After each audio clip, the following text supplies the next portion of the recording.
బయట వాళ్ళని విమర్శించడం సోషల్ మీడియాలో ఇదంతా కామన్‌గా జరిగేదే.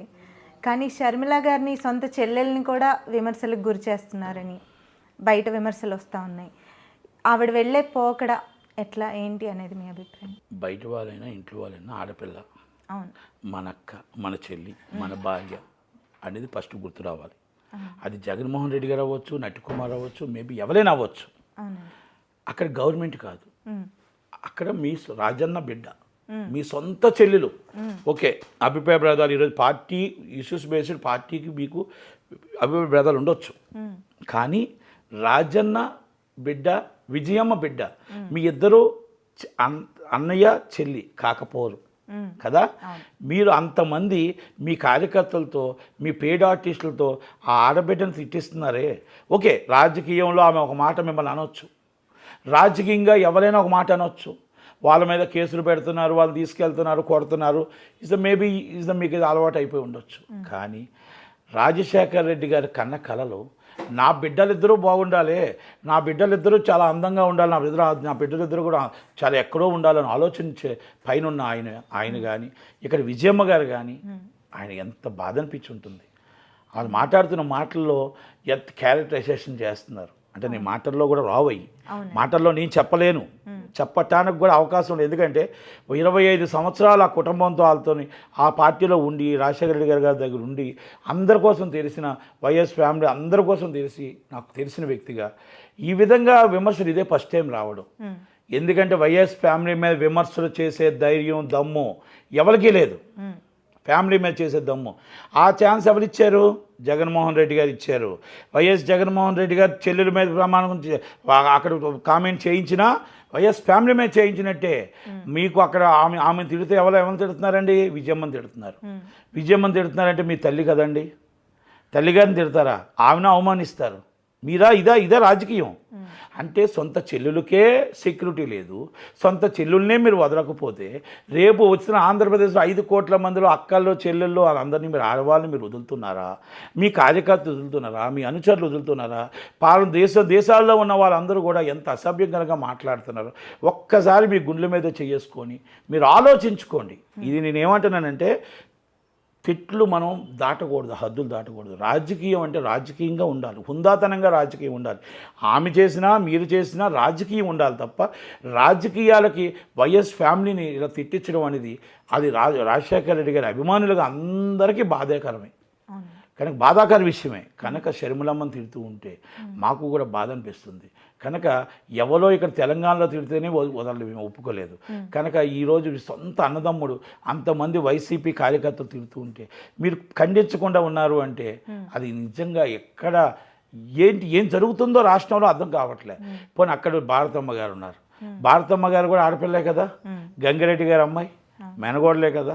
కనుక ఆమె కూడా ఒక్కసారి ఖండించుంటే, మీరు ఏదైనా ఉంటే ఇష్యూస్ బేస్డ్ మాట్లాడండి, రాజకీయాల్లో ఇలా ఇది కరెక్ట్ కాదు అని ఒక్క మాట మరి మాట్లాడి ఉంటే ఎంతమంది ఆంధ్ర రాష్ట్రంలో మీకు ఎంత మంచిగా పేరు వచ్చేది. ఈ రోజుగా ఆడపిల్లని ఆడబడుచుని మాట్లాడుతూ ఉంటే ఎవరు మాట్లాడట్లేదంటే, సునీతమ్మ రోడ్డు మీద పాపం సుప్రీంకోర్టులో ఎండలో వరిగిపోయినట్టు సునీతమ్మ తిరుగుతుంది. మీ చెల్లెల తర్వాత చెల్లులే కదా, వైఎస్ వివేకానంద రెడ్డి గారు కూతురే కదా.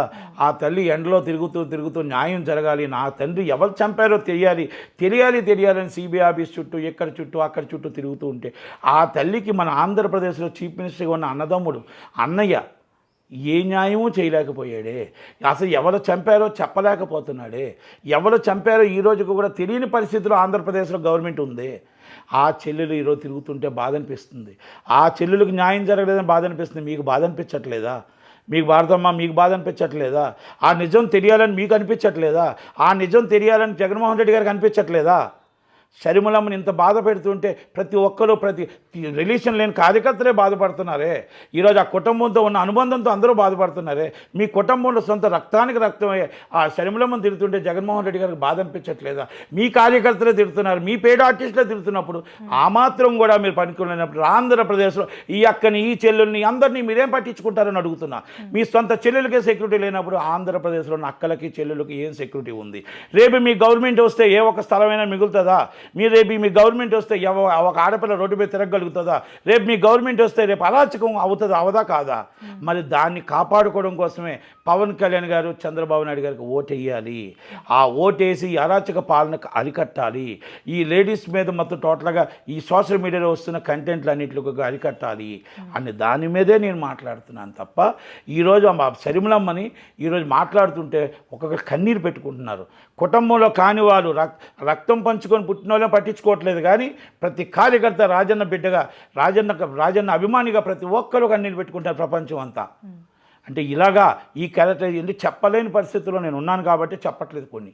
ఎందుకంటే ఎదుటోళ్ళు మాట్లాడారని మనం మాట్లాడితే మనం కించపరిచిన వాళ్ళు అవుతాం. కనుక ఆ మాటలు ఆ అమ్మాయి మీద చేస్తున్న ఆ శర్మిలమ్మ మీద చేస్తున్న వ్యాఖ్యలు నేను చెప్పలేకపోతున్నాను. ఆమె పార్టీ వేరవ్వచ్చు, మీ పార్టీ వేరవ్వచ్చు, మీ పార్టీ విధానాలు మీరు చెప్పండి, ఆమె పార్టీ విధానాలు ఆమె చెప్తుంది. కానీ క్యారెక్టరైజేషన్ అనేది తప్పు. కనుక ఒక్కసారి పెద్ద మనసుతో ఆలోచించండి జగన్మోహన్ రెడ్డి గారు. మీరు రాష్ట్రంలో మీ చెల్లెలకే సెక్యూరిటీ లేనప్పుడు, మీ రాష్ట్రంలో ఇంకొక చెల్లెలు సొంతమ్మకే సెక్యూరిటీ లేనప్పుడు, మీ బాబాయ్ కేసు ఏం చేయిందో తెలియనప్పుడు మీరు ఈ రాష్ట్రాన్ని పరిపాలించడం కరెక్టా? రెండోసారి మీకు ఓటు అడగడం హక్కు ఉందా లేదా అనేది ప్రజలు నిర్ణయిస్తారు. ఒక్కసారి ఆలోచించుకొని నిర్ణయం తీసుకుంటారు ప్రజలు, నిర్ణయితలు. కనుక ఇవన్నీ కూడా ఇది కరెక్టా కాదా, నేను చెప్పినవన్నీ కరెక్టా కాదా? ఈ 5 సంవత్సరాల్లో మీరు మన వైఎస్ వివేకానంద రెడ్డి గారి కేసు ఏమైనా బయట పెట్టగలిగారా? మీరు శర్మిలమ్మని తిట్టిన వాళ్ళందరూ అరెస్ట్ చేయగలిగారా? మీరు సునీతమ్మని ప్రాణహాని ఉందని చెప్పినప్పుడు మీరు ఏమైనా సెక్యూరిటీ ఇవ్వగలిగారా? కనుక ఇవన్నీ కూడా అలాగే ఉండిపోయాయి. కాబట్టి మీరు నెక్స్ట్ వచ్చి కూడా ఇవన్నీ ఏం చేయగలుగుతారు? మీకు ఎందుకు ఓటెయ్యాలి అనేది జనాలు నిర్ణయించుకుంటారు. కనుక ఒక్కసారి ఆలోచించుకోమని నేను చెప్తున్నాను. Thank you.